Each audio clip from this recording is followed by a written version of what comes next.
So to draw Lewis structures, we need to know that Lewis structures are pictures that show all the valence electrons in a compound. And for our class, we're just going to do covalent compounds, which are nonmetals stuck to nonmetals. The steps are count up your valence electrons, and we're going to do that by using the group numbers of those atoms. Step 2, determine the central atom for that picture, and to do that you're going to need to find the most electropositive atom, which is going to be the furthest from fluorine. If you recall, fluorine is the most electronegative, so most electropositive is going to be the furthest away from fluorine. And really, since we're talking about nonmetals here, they're going to be the ones that are closer to the stair-step line.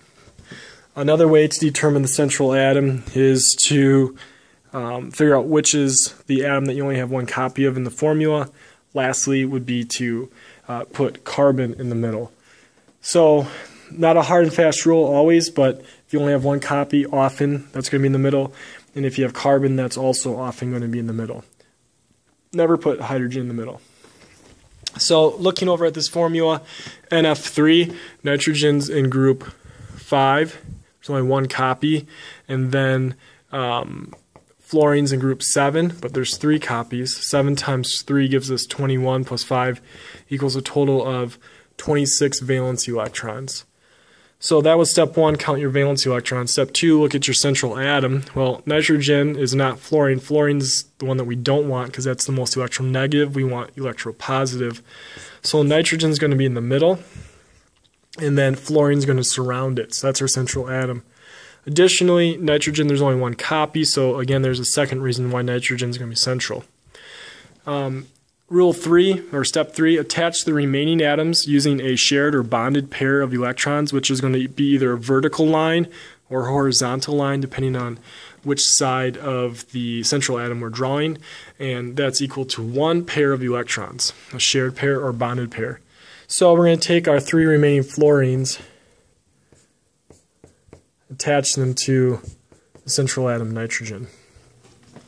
Step 4, follow the rules with the remaining electrons that we have counted, or remaining valence electrons. We have 2 rules. They're the duet and octet rule. Hydrogen is the only atom for our purposes that follows the duet rule. That means it needs to have 2 electrons, to be happy. And then octet rule, oct means 8.